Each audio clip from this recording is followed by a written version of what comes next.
Hey, great to see you. Great to be together. Man, I had the joy this afternoon of getting to hang out with some of the shepherds and their families. And I said this morning, and I know you know this, but man, it's just a special church, special group of people. It's been fun getting to just connect with some of you that are new in this community and new to this church. And you're just going, man, there's something going on here. It's just so true, and it's fun to get to be together. I hope you guys had a great Sunday afternoon. I want to invite you to open up your Bibles to Luke chapter 15. Luke chapter 15 is where we're going to spend just a few minutes together tonight. And I want to say this on the front end, this is one of the most common chapters in all of the Bible. Even if you didn't grow up in church, chances are you've heard the stories that we're going to look at tonight. And there's all of these different angles that we could look at the stories in Luke chapter 15. We could look at the significance of these moments for us, for you and I. In God's pursuit of us and God's love towards us, which is amazing and would be an amazing way to look at these passages. But I just want to say this on the front end. Tonight, as we look at Luke chapter 15, I want to look at this through the lens of how do we join with Jesus in the rescue mission that he's called us into. So how do we join in with God in what he's doing? And so I'm just going to read a long passage of scripture over us tonight. Luke chapter 15, I want to read through the whole story, and then we'll jump in together, and we'll look at a few things. Starting in verse 1, it says, "Now the tax collectors and the sinners were all gathering around to hear Jesus." And, if you've been in church for a long time, you hear that, and you're not even caught off guard by that statement. In fact, you expect to hear that because we're so used to, as followers of Jesus, hearing this reality in the scriptures that the unexpected people are drawn to Jesus. But guys, this is an amazing reality. The tax collectors and sinners were gathering around Jesus, but the Pharisees and the teachers of the law muttered, "This man welcomes sinners and he eats with them." And then Jesus began to tell them these stories. He says, "Suppose one of you has 100 sheep and he loses one of them. Doesn't he leave the 99 in the open country and go after the lost sheep until he finds it? And when he finds it, he joyfully puts it on his shoulders and he goes home. And then he calls his friends and his neighbors together and he says, 'Rejoice with me, I have found my lost sheep.' I tell you, in the same way, there will be more rejoicing in heaven over one sinner who repents than over 99 righteous people who do not need to repent." Jesus goes on, he tells another story. He says, "Or suppose a woman has 10 silver coins and she loses one. Doesn't she light a lamp, sweep the house, and search carefully to find it? And when she finds it, she calls her friends and her neighbors together and she says, 'Rejoice with me, I found my lost coin.' In the same way, I tell you, there is rejoicing in the presence of angels of God over one sinner who repents." So then Jesus looks out and he sees that maybe it's still not sinking in. He says, "Let me tell you one more story about two brothers." Verse 11, so he continues, "There was a man who had 2 sons. The younger one said to his father, 'Father, give me my share of the estate.' So he divided his property between them, and not long after that, the younger son got together all that he had. He set off for the distant country and squandered all of his wealth in wild living. And after he'd spent everything he had, there was a severe famine in the whole country, and he began to be in need. So he went and he hired himself out to a citizen of that country, who sent him to his fields to feed the pigs. He longed to fill his stomach with the pods that the pigs were eating, but no one would give him anything. And then he came to his senses.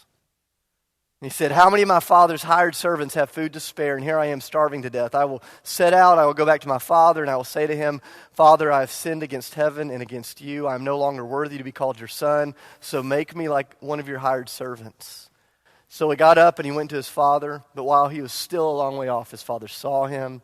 He was filled with compassion for him. He ran to his son, he threw his arms around him, and he kissed him. And then his son said to him, 'Father, I've sinned against heaven and against you. I'm no longer worthy to be called your son.'" I love this. He's going on with his speech, this pre-rehearsed speech, right? And the father interrupts him. But the father said to his servants, "Quick, bring me the best robe and put it on him. Put a ring on his finger and sandals on his feet. Bring the fattened calf and kill it. Let's have a feast and celebrate. For this son of mine was dead and he's alive again. He was lost and he's found." So they began to celebrate. Meanwhile, the older son was out in the field. When he came near the house, he heard music and dancing. So he called one of the servants and asked him what was going on.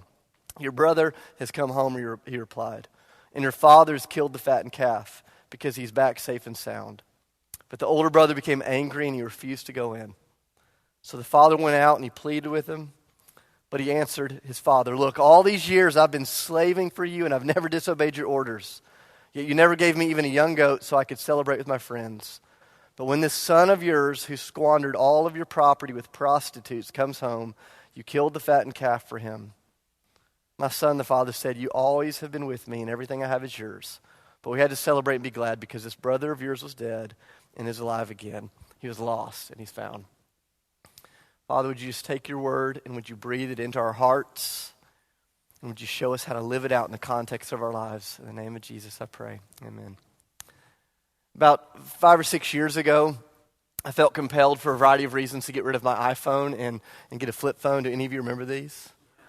This is like the best conversation starter I've ever had. You know, I put this thing out and people's like, what's wrong with you? Like, why do you have this? But that's another sermon for another day. You know, 5 years ago I went back, got rid of the iPhone, got this flip phone.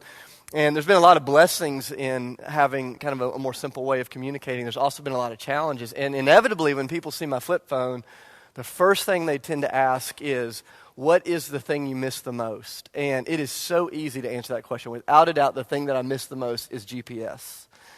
And I don't know that I even thought about that when I got rid of the iPhone. I had not even thought about how much I relied on the GPS. But as soon as I went to this, I had to go back to doing something that only some of you in the room remember.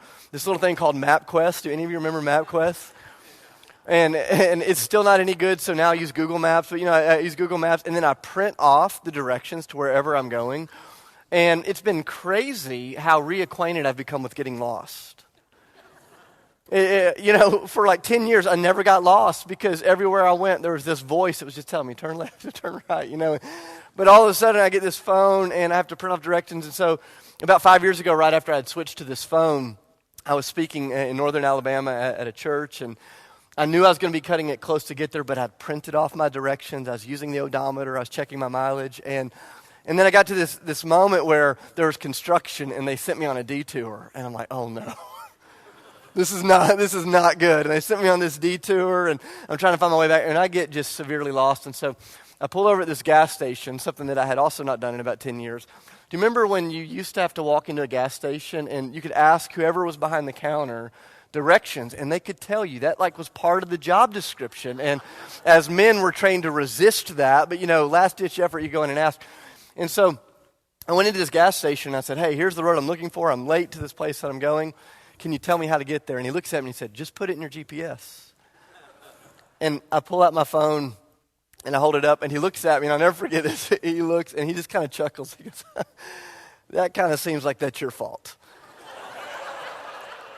And I'm like, what a great response. You know, which is totally true. I'm like, you know, you're completely right. This is my fault. I'm like, can you help me? And he looks it up on his phone, and he's like, I can't give you my phone, you know. And so, you know, surely over time I made it there. But it's been hilarious over the years as I've found myself getting lost a number of times, just paying attention to the different ways in which people respond to my lostness. Sometimes people respond to my lostness, and they are like so eager to help. Sometimes you get that person that's too eager to help. They're like, here, I'll get in the car, I'll drive you, I'll show. I'm like, no, just point. just tell me, you know. But that's rarely the case. Sometimes you get apathy. It's just like, I don't care. I'm too busy to help.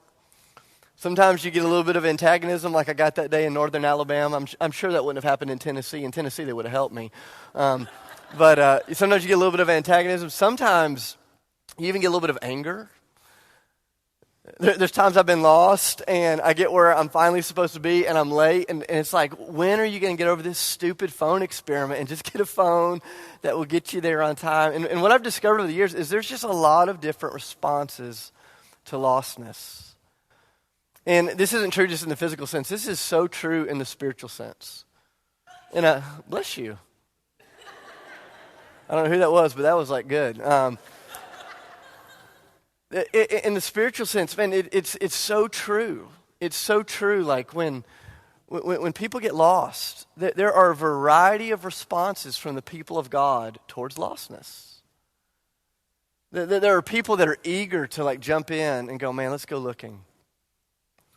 There's people that are a little apathetic to the reality. There's people that are angry that they're in this place, that they're lost in the first place. There's people that are somewhere in between. And I love this moment in Luke chapter 15. You know, if somebody was going to force me to say, hey, just pick one chapter in the Bible that displays the heart of God for humanity, man, it'd be hard to boil it down to one chapter, but if you force me, I think the one chapter that I'd pick is Luke chapter 15. Like Luke chapter 15 is one of those Mount Everest moments in Scripture for me when I go, if you want to see God's heart for humanity, look at this.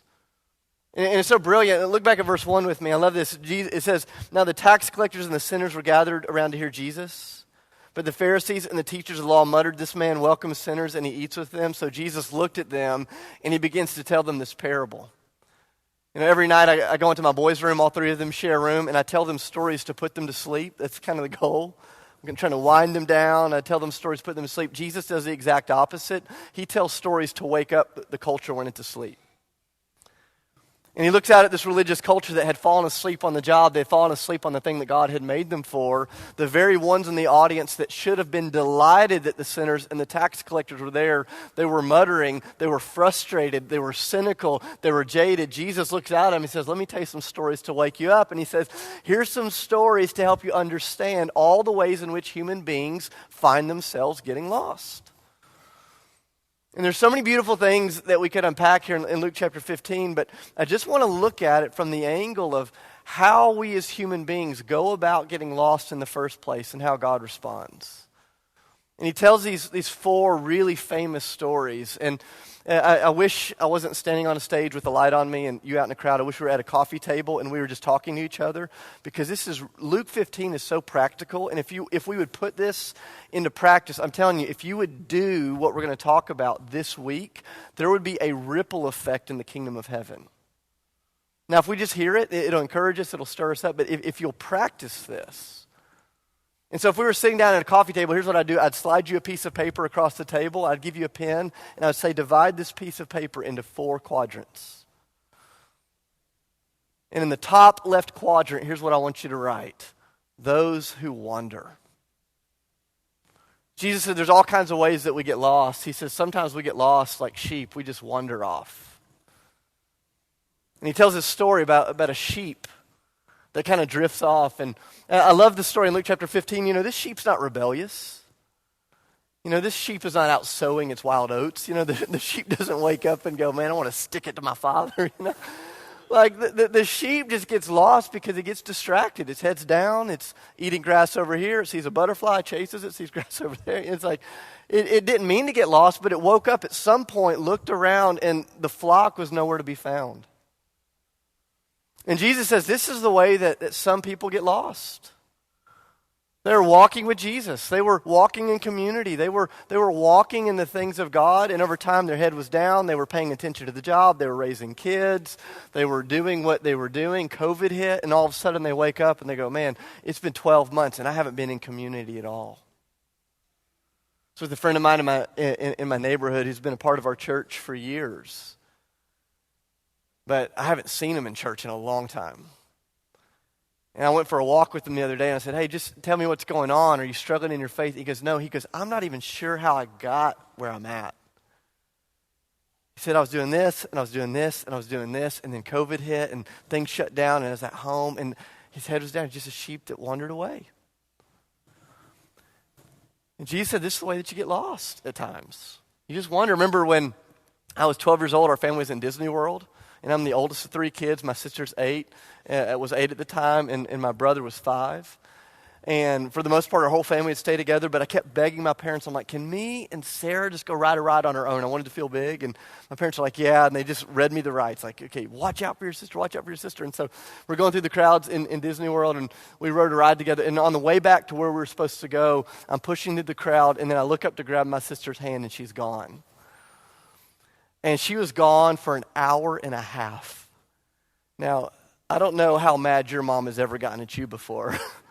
Well, let me tell you how mad my mom got at me. And it's crazy, like in that moment, like every other priority in life shut down. Like I got back to mom and dad, and I'm like, hey, they're like, how's right? It's amazing. Where's your sister? No idea. And there was no talk of riding other rides. It's not like, hey, Mom, you know, Space Mountain has a short line. Can we just take advantage of that as we continue to look for Sarah? It's like, no. Everything stops. And my sister didn't get lost because she was stupid. She didn't get lost because she was rebellious. She didn't get lost because she was trying to do something wrong. She got lost because her head was down. She got distracted. And she's just gone. I'm just curious, how many of us have a friend who in the last 12 or 18 months has just wandered off? They got distracted. If we were sitting in a coffee shop and you had that piece of paper in that top left quadrant, I would tell you to sit down at some point this week, just you and the Lord, and say, Lord, would you just bring to mind anybody that used to be running the race of faith with me that for whatever reason right now they're not running it because they've just wandered away, and just write their name down. What do you do when somebody wanders? I love this in Luke chapter 15. It's amazing. Jesus just noticed. He goes, if you have 100 sheep and one wanders off, I go, that's amazing, you notice. If you have 100 sheep, it just seems like you'd be doing pretty good to keep all of them kind of together, but Jesus notices. And I don't know if you've ever felt this, but I'm constantly telling this to our house church and to our church. I'm like, guys, it is a noble thing to notice when somebody's missing, but I think one of the things that the devil loves to do is he loves to play this game with us. That he loves to convince us that if we reach out to our friends that have drifted away, that somehow we're being overbearing and legalistic in their life. Have you ever had that little voice that just pops up in your head like, man, I want to call them, but I don't want them to think I'm pressuring them? And I go, if you don't notice, if we don't notice, who notices?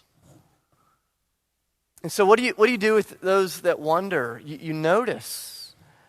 And then in the name of Jesus, in the love of Jesus, you go after them and you bring them home. You welcome them home. You invite them home and you celebrate when they come back. And so he says, here's the way that some people get lost. They wander off like sheep. But then he tells a second story. And this is what I'd have you put in the top right quadrant of that paper. It's not just that they wander. On the second quadrant, I'd say they've been dropped, or they've been hurt, or they've been wounded, whatever language you like better. Jesus says sometimes you get lost because you wander off like a sheep, but he says sometimes you get lost because you were dropped like a coin. In other words, sometimes you find yourself in a dark place, not because of something that you've done, but because of something that has been done to you. Have you ever noticed coins don't lose themselves? This isn't a story about a coin that miraculously grew legs and ran from its owner. And this isn't just any old coin. This is a story about a woman that loses 1/10 of her dowry. It'd be like you losing a diamond out of your engagement ring and you're searching all over the house. This isn't a trivial little thing. She's looking for this coin that's been dropped. And Jesus says sometimes people go missing because they wander like sheep. Sometimes people go missing because someone says something careless to them outside of the nursery after a Sunday and it hurt their heart and they never came back.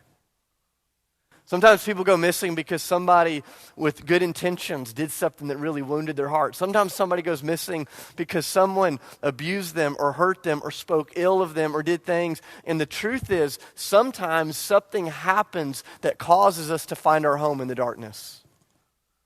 And I want you to notice the story. Jesus says, like a coin that's down in the dark corner collecting dust that's behind the furniture. The woman, she moves out the furniture. She sweeps out the house tenderly. She shines the light there. We've got a guy in our church. He's amazing. He has this really cool ministry. He's got, in fact, one of the coolest stories of anybody that I know.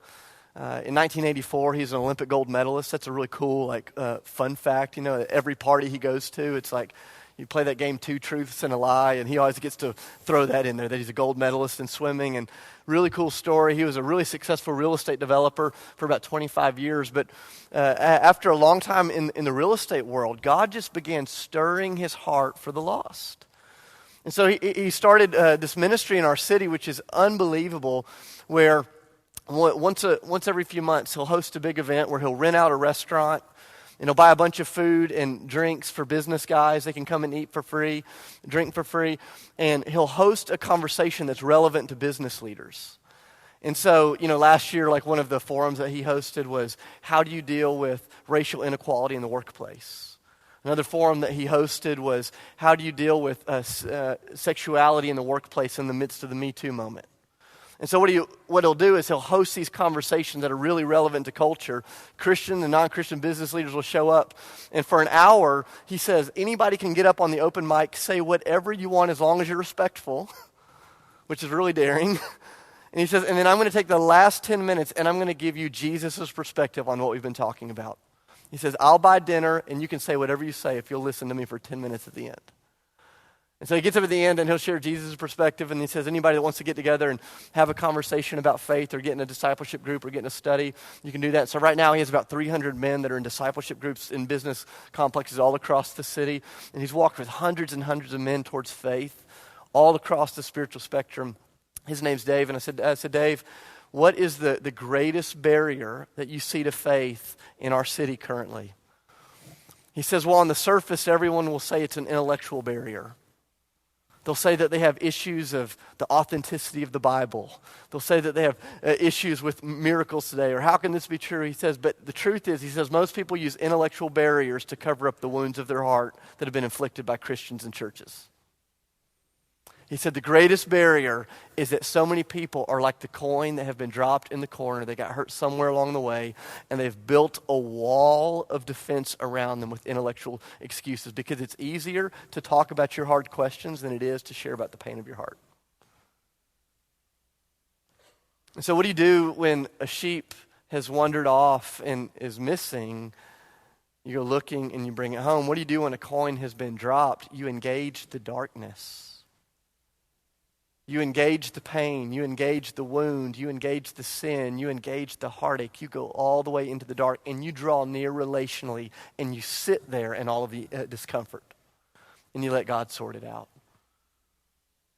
It's amazing what happens in our church. We do this thing called freedom prayer where we invite people to bring all of the pain and the hardship of their life and to just bring it at the foot of Jesus. And there'll be 2 or 3 people that will sit there with you for 2 to 3 hours that will just pray with you through this. And what we found over and over and over is that sometimes the greatest ministry that we can have as followers of Jesus is just to sit with people in the dark and to let the light of Christ shine there until they're ready and feel safe enough to come out. So in that top left corner of that piece of paper where it says those that have wandered, I'd encourage you to sit with the Lord and to write down some names. Who's wandered this year? In the top right corner, who's been wounded? Who's been dropped? Who's been hurt? I would invite you to just sit with the Lord and write down a couple of names. And then in the bottom left corner in that third quadrant, I would write who has run, who has rebelled, who has just taken off. And so, he tells the story about the sheep that's wandered. He tells the story about the coin that gets dropped. And then he begins to tell the story about these 2 brothers.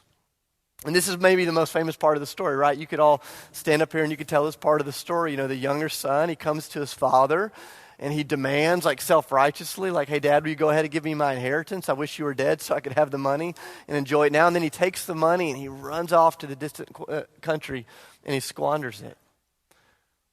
And I think this picture is really interesting, for some.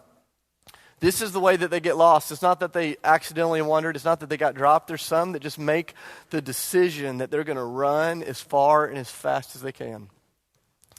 It's the difference between a country dog and a city dog. I've always grown up in the city. My grandparents lived in the country. I'd go out to the country, and my grandparents would always have these dogs, no fences, no leashes, no boundaries. And for those of you that grew up in the country, where would the country dogs always be? Up next to the house, right? They'd be up next to the house. Now, I always had a city dog. In fact, we live in the city now, and we got a dog during COVID because we fell for that trap like everybody else. And so city dogs are different, man. The moment the back gate is open, where's the city dog? Gone. And every time our dog ran away 2 nights ago, and I'm like, where are you going? Nobody else cares about you. Nobody else feeds you. Nobody else loves you. Where are you running? But see, here's the difference between a country dog and a city dog. A city dog is convinced that all of the good stuff is somewhere out there to be found. The country dog knows that all of the good stuff is in the master's house. The country dog has experienced the pain of the wild and only wants to get closer. The city dog is still living under the deception that there's some adventure that he's missing out on. And I see this, our church, I said this earlier, 80 to 85% of our church is under the age of 30, and it's crazy how many people come to Nashville from some other city. They come to college, they come for a new job, they come for a new moment, and they come, and the moment their feet set foot in our city, they're looking to run. They're convinced that somebody somewhere was holding out on them. This young son, he grabs his dad's stuff, he heads off to the distant country. And I want you to notice this is the only moment in the story where the father doesn't overtly chase him down. Why? Why? I'm convinced because the father knows if he chased him down and drug him home, he would keep running until he came face to face with the depravity of the choices he was making. It doesn't mean the father had quit. It doesn't mean the father had forgotten. I love the story in Luke chapter 15. It says the father stands on the horizon. He's waiting. He's longing. He's praying. He's crying. I'm sure he's keeping tabs, but the father knows if he comes and makes him come home at this point, then the son's not going to stick. And so there's a really interesting moment. I want you to notice this back in verse 16. Actually, jump back to verse 14. It says, after he'd spent everything, there was a severe famine in the whole country, and he began to be in need. So he hired himself out, and he longed to fill his stomach with the pods. And then in verse 17, he came to his senses. And this is the thing that I never noticed until a few years ago. You know, the reality is there's this place in our life where sin, it takes us further than we thought it would take us. It keeps us longer than we thought it would keep us. It costs us more than we thought we'd have to pay. And there's a season where sin is always fun, at least for a season. And this young guy, he's living in that reality of his rebellion. It's really fun, and he's run, and he's run, and he's run. But it's not until the famine hits that he comes face to face with all that he's missing. And so one of the questions that we get asked so often, because we'll have parents that will show up at our church, and they're just lamenting where their kids are and what's going on. And they go, man, what do we do? What do we do when we have a rebel? What do we do when we have somebody that's run? This may sound really uncomfortable. It may sound really unbiblical. But what we tend to do is we say, stand on the horizon and pray for the famine. You keep your eyes on the horizon and you pray for the famine. You pray that God would dry up any of the false security that would keep them from coming back to the Father's house. But you stay and you wait and you long and you look and you're eager for him to come home. See, Jesus knew there's all sorts of ways to get lost. Sometimes like a sheep that wanders. Sometimes like a coin that gets wounded and gets dropped. Sometimes like a rebellious son that the first moment of opportunity just runs and goes and goes. And so in that third corner, I tell you this week, if we're sitting at a coffee shop with a piece of paper, I'd say write down in that quadrant, who do you know that's just run from God? That's just rebelled, that's just taken off. Write their names down. The last quadrant, bottom right, I would tell you, who are those that are lost, but they've never wandered outside of the Father's house? Who are those, in other words, that are lost in their religion? So you have those that have lost because they're wandered, those that have lost because they've wounded, those that are lost because they've run, and those that are lost in their religion. This is the older brother. The older brother comes back, and you know the story. The big party's happening, and he hears the music, and he smells the steaks that are being cooked, and the cops have shown up. I mean, this is a great party. It's loud, and they've broken all the noise ordinances, and things are great. And he comes in from working a really long, hard day, and he goes, hey, what's going on? And one of the servants says, hey, all of this is going on because your brother's come home. And instead of being excited, like he's frustrated and he's angry, and I think it's really easy from 2,000 years later to sit here and to judge this guy. But man, we've all been there. We've all been there where you've worked hard at your job and somebody on the team that didn't pull their weight got the same amount of vacation days that you did, and you're like, this is not fair. I saw this with one of my sons recently. We were on vacation, and we told all the boys, hey, you'll get ice cream and later tonight, and one of our boys had acted up, and so we took his ice cream away. You know, I was the mean guy. I'm like, no ice cream for you tonight, and broke his heart. You know, that's a big deal to a 7-year-old. And so later that night, you know, he had really kind of repented, and he had turned around his ways, and I said, hey, buddy, I'm going to give you back your ice cream. And he was so pumped. And what you would think was that his 2 older brothers would go, Dad, the mercy of God that's displayed in your life. Thank you. What a picture of righteousness you are. Thank you for this gift. Like, you laugh because you know what Mom went, whoa! Why? He doesn't deserve it. I'm like, you don't deserve it. I'm taking your ice cream away. And it's like, and I was just like, why are you so frustrated with my mercy? Because sometimes the longer you're in the Father's house, you begin to think you deserve the Father's kindness. Sometimes the longer you're in the Father's house, you could be in close proximity but have no clue what his heart's actually like. And we all know this because we've all had those people in our church that they've been there for 60 years, or they've been there for 20 years, or they've been there for 2 months, and they've been in church for a long time, but man, they're not very nice. Not very gracious, not very merciful.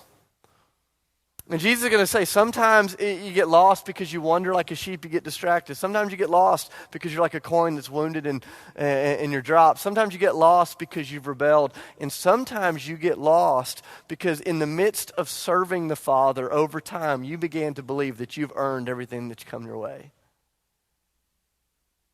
And I love what the Father does.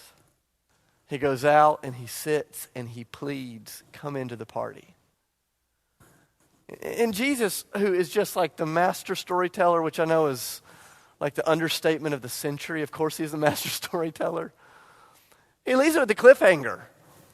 Like the story doesn't end with the older brother like picking up his stuff and running into the party and dancing and eating. It's like the story ends with a cliffhanger. Why? Because you remember how the story started in verse 1 and 2? It says the tax collectors and sinners were gathered, but the Pharisees were sitting around muttering. And Jesus ends by telling this story that's really just like a mirror for them to see themselves. And he goes, hey guys, hey gals, are you all going to come into the party that God is throwing?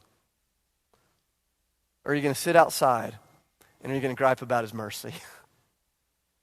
He says, I want you to come in. I want you to come in. So in that bottom quadrant, I know this might sound weird, but I'd go, okay, of all of your Christian friends that are still engaged in church, who do you know that's lost? Who do you know that's been in church for a long time, but they're still not in the party? They're still not enjoying the things that God has called them to enjoy. And I encourage you, at some point this week, get away and write down in all 4 quadrants some names, and then just begin to put those names before the Lord and to say, hey, God, how do you want me to join you in your rescue mission? How do you want me to call home those that have wandered? How do you want me to engage the darkness and sit in the pain with those that have been dropped? How do you want me to stand and pray for the famine with my eyes on the horizon as those that come home? And how do you want me to plead with those that are in the church but don't know the Father's heart to come into what God's doing? How do you want me to join you in the rescue mission? Because here's the reality. All throughout Luke 15, there's all sorts of ways that people get lost, but I want you to notice this. In the midst of all of it, humans are great at getting lost, and God is better at finding us than we are at hiding. And in every story, no matter how they got lost, when they came home, heaven celebrates. And I go, man, the way that we get home is different, but man, what God does when we come home is unbelievable. Last night I was talking to a good friend of mine, and just an unbelievable man of God. I was talking to him on the way down here, and one of his sons has been in a really hard season. His son has rebelled and just run and just gotten as far away from his family and his faith as he could. And so at one point, his son had literally joined the military and was stationed in Japan, all the way across the world. And I asked my friend, I said, hey, how's your oldest son doing? And he says, well, right now where he is located geographically is a picture of where he is spiritually. He is doing everything he can to get as far away from his family and his faith and his story as he can right now. He says it's been really painful. So his son was stationed in Japan. His son gets kicked out of the army for really bad behavior. Gets kicked out, gets sent home, doesn't want to come live with his parents. He moves in with a buddy and just keeps going down just this spiral, just boom, boom, boom, just thing after thing after thing.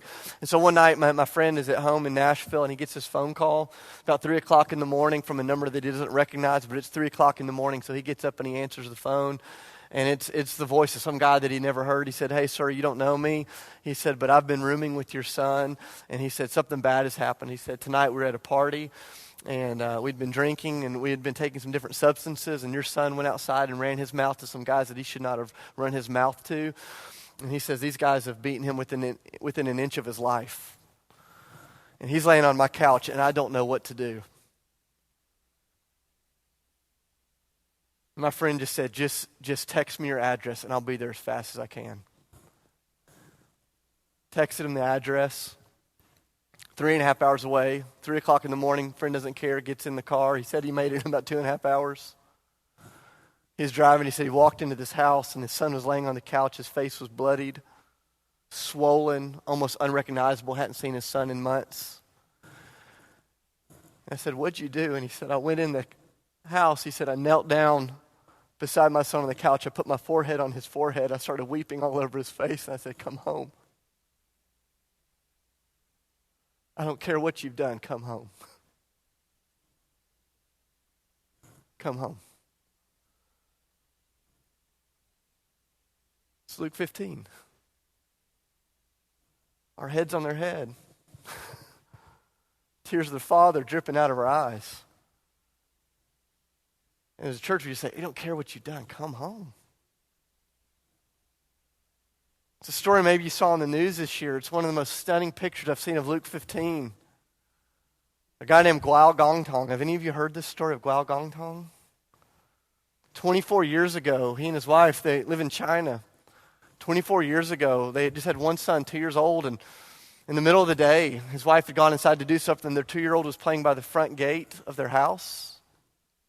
Playing there at the front gate. She goes in to grab something. She comes back out, and her son's gone.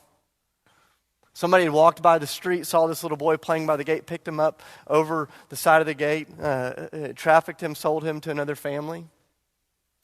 Guao finds out about this, just absolutely heartbroken. Just absolutely heartbroken. And he goes, "Man, I don't know what to do." And so he goes in and he quits his job and he makes it his full-time endeavor to find his son. And so he buys a motorcycle and he prints a picture of his son's face on a big flag and he attaches it to the back of his motorcycle. He gets out a map of China and he decides that he's going to literally drive through every province of China until he finds his son. He begins this journey 24 years ago, month after month, year after year. He finds lost kids, but he doesn't find his son. Keeps looking, keeps looking, keeps looking. In fact, in 2014, they made a movie about this guy's life. Over the course of 24 years on motorcycle, he traveled 311,000 miles through 31 of the provinces in China. He literally bought and ran 10 motorcycles all the way into the ground, looking for a son. And a few months ago, 24 years in, he found his kid. 26 years old. And if you want to see Luke 15 in our day, go online and just Google this story because there is a video of Guao and his wife seeing their son that had been missing for 24 years. And you don't have to know a word they're speaking to know the very heart of God that's coming through them. And people are screaming and celebrating and weeping and they're wrapping their arms around. I mean, what I love about Landmark Church is I see the heart of Guao Gongtong in Landmark. See the decisions that you all are making as individuals and as a community, even some of the choices that you guys are making this year about the way that you continue to open up seats at the table for people who have not yet found their way back into the family of God. But I know you know this, all the changes that you're making are not just about people finding their home here. It's about you doing what? You going and finding them in all of the places that they've wandered off. So I'd encourage you this week to get out that piece of paper and to make a list, and maybe in your small group or maybe with your friend group or maybe with your family, to just very seriously sit and go, "Okay, God, who are we going to go after?" You know, at our church, one of the things that we challenge them to do is we give people this little piece of paper, and in the middle there's a picture that represents them, and we have 8 circles around it. We say we just encourage you to find 8 people around you in your life, 2 that have wandered, 2 that are wounded, 2 that are rebelling, 2 that are stuck in their self-righteousness, and ask God to use you to do whatever it takes to bring them home. And so I just want to pray over us tonight, and then I'll turn it over to you, buddy, to wrap us up. That God would just impart the Father's heart within us, that He'd give us the eyes to see, to not be indifferent or apathetic to the many ways in which we've all found ourselves lost at times, but that He would send us out with the heart of the Father until every one of His kids have come home. So, Father, I love you. I just thank you. I just thank you for this amazing church. I thank you for the heart that is beating in this group of people. God, I thank you for their desire to see those that have wandered and been dropped, that have run, and that are stuck in their religion come home to you, Jesus. Jesus, would you illuminate names? Would you give us insight? Would you give us wisdom? Would you give us tenacity? Would you give us gentleness and strength? Would you give us boldness and courage? Would you show us when to pursue and when to sit back and to wait? And God, would you do what only you can do as you bring your kids home? God, more than anything, would you just give us your heart? Like a dad that would get on a motorcycle that would chase his kid down however long it takes. Would you help us to be that way with your kids? We ask this in the name of Jesus. And together we say, amen.